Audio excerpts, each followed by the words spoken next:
Oremos antes de comenzar. Señor, por favor, déjanos entender tu palabra y ponerla en nuestros corazones. Que moldee nuestras vidas para ser más como tu Hijo. En el nombre de Jesús preguntamos. Amén. Capítulo 5. Y vinieron de la otra parte de la mar a la provincia de los Gadarenos.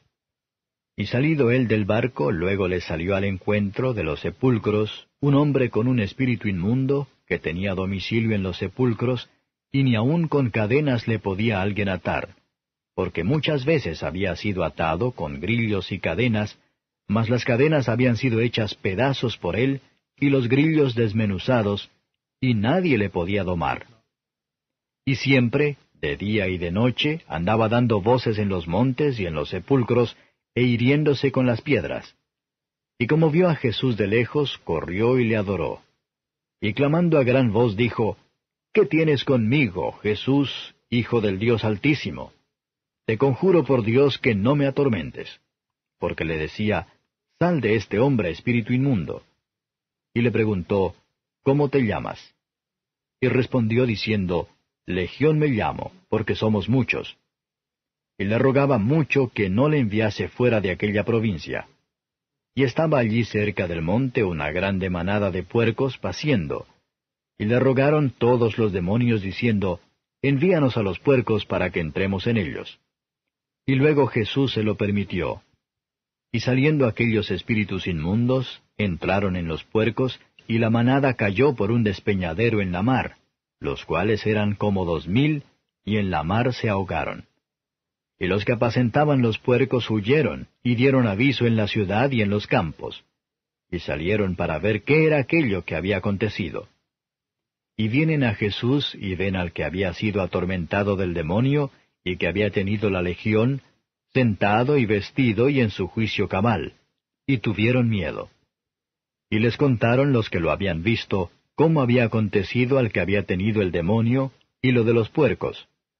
Y comenzaron a rogarle que se fuese de los términos de ellos. Y entrando él en el barco, le rogaba el que había sido fatigado del demonio para estar con él. Mas Jesús no le permitió, sino le dijo, Vete a tu casa, a los tuyos, y cuéntales cuán grandes cosas el Señor ha hecho contigo, y cómo ha tenido misericordia de ti. Y se fue y comenzó a publicar en Decápolis cuán grandes cosas Jesús había hecho con él, y todos se maravillaban. Y pasando otra vez Jesús en un barco a la otra parte, se juntó a él gran compañía, y estaba junto a la mar. Y vino uno de los príncipes de la sinagoga, llamado Jairo, y luego que le vio se postró a sus pies y le rogaba mucho, diciendo, Mi hija está a la muerte. Ven y pondrás las manos sobre ella para que sea salva y vivirá. Y fue con él, y le seguía gran compañía, y le apretaban. Y una mujer que estaba con flujo de sangre 12 años hacía, y había sufrido mucho de muchos médicos, y había gastado todo lo que tenía, y nada había aprovechado, antes le iba peor, como oyó hablar de Jesús, llegó por detrás entre la compañía, y tocó su vestido, porque decía, Si tocare tan solamente su vestido, seré salva. Y luego la fuente de su sangre se secó, y sintió en el cuerpo que estaba sana de aquel azote. Y luego Jesús, conociendo en sí mismo la virtud que había salido de él, volviéndose a la compañía, dijo, ¿Quién ha tocado mis vestidos? Y le dijeron sus discípulos, Ves que la multitud te aprieta y dices, ¿quién me ha tocado?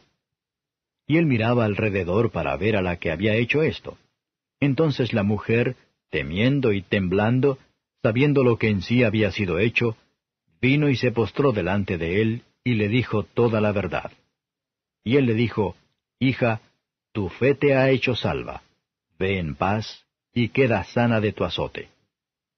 Hablando aún él, vinieron de casa del príncipe de la sinagoga diciendo, Tu hija es muerta, ¿para qué fatigas más al maestro?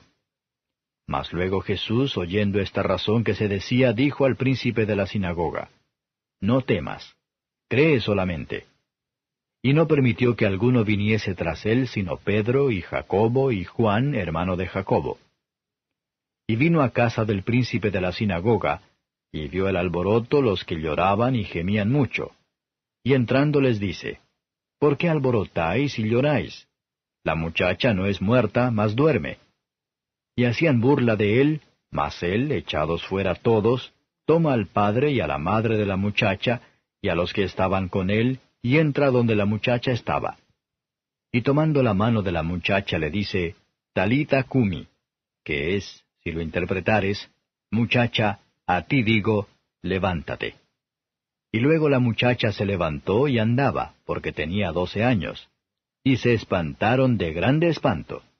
Mas él les mandó mucho que nadie lo supiese, y dijo que le diesen de comer. Comentario de Matthew Henry Marcos capítulo 5, versos 1 a 20. Algunos pecadores abiertamente intencionales son como este loco. Los mandamientos de la ley son las cadenas y grilletes, para frenar a los pecadores de sus cursos de malvados, pero se rompen esas bandas desmenuzadas, y es una evidencia del poder del diablo en ellos. Una legión de soldados constaba de 6.000 hombres, o más. Lo que multitudes de espíritus caídos debe haber, y todos los enemigos a Dios y al hombre, cuando aquí era una legión en una pobre criatura miserable. Muchos son los que se levantan contra nosotros. No estamos a la altura de nuestros enemigos espirituales, en nuestras propias fuerzas, sino en el Señor y en el poder de su fuerza, seremos capaces de estar en contra de ellos, aunque hay legiones de ellos. Cuando el transgresor más vil es entregado por el poder de Jesús de la esclavitud de Satanás, él se sentará con mucho gusto a los pies de su libertador, y escuchar su palabra, que entrega a los infelices esclavos de Satanás, y numera entre sus santos y siervos. Cuando las personas encuentran que su porcina se perdieron, ellos tenían una aversión a Cristo. Largo sufrimiento y la misericordia se pueden ver, incluso en las correcciones por el cual los hombres pierden su propiedad, mientras sus vidas se salvan, y advirtiéndoles dados a buscar la salvación de sus almas.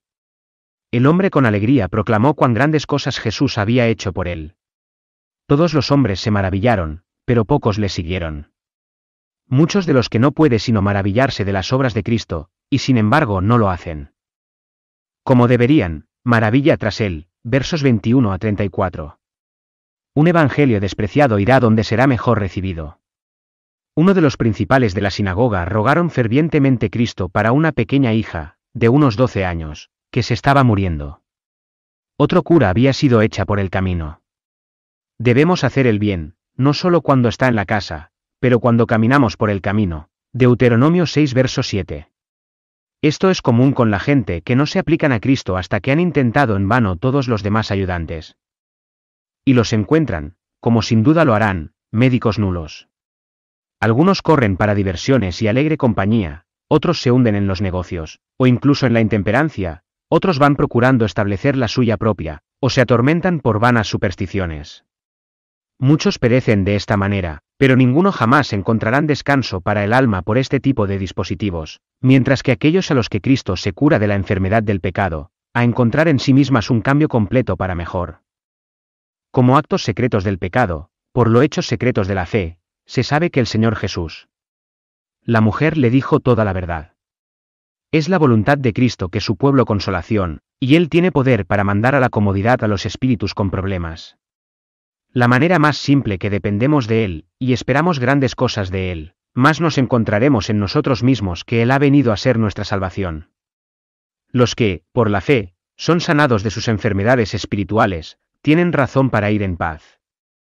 Versos 35 a 43.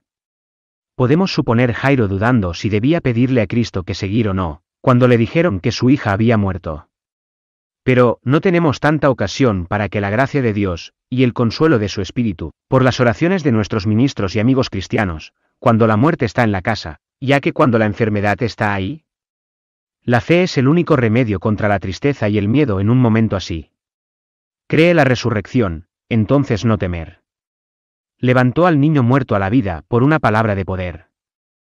Tal es el llamado del Evangelio a los que son de naturaleza muerta en delitos y pecados. Es por la palabra de Cristo que se da la vida espiritual. Todos los que lo vio, y oyó de él, admiraba el milagro, y lo que había hecho él.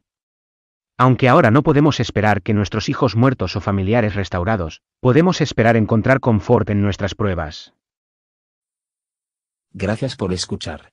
Si quieres saber más sobre Jesús y lo que el Evangelio significa para ti, entonces ve el video que se muestra a la izquierda de la pantalla y no olvides suscribirte. Que el Señor Jesucristo bendiga tu día.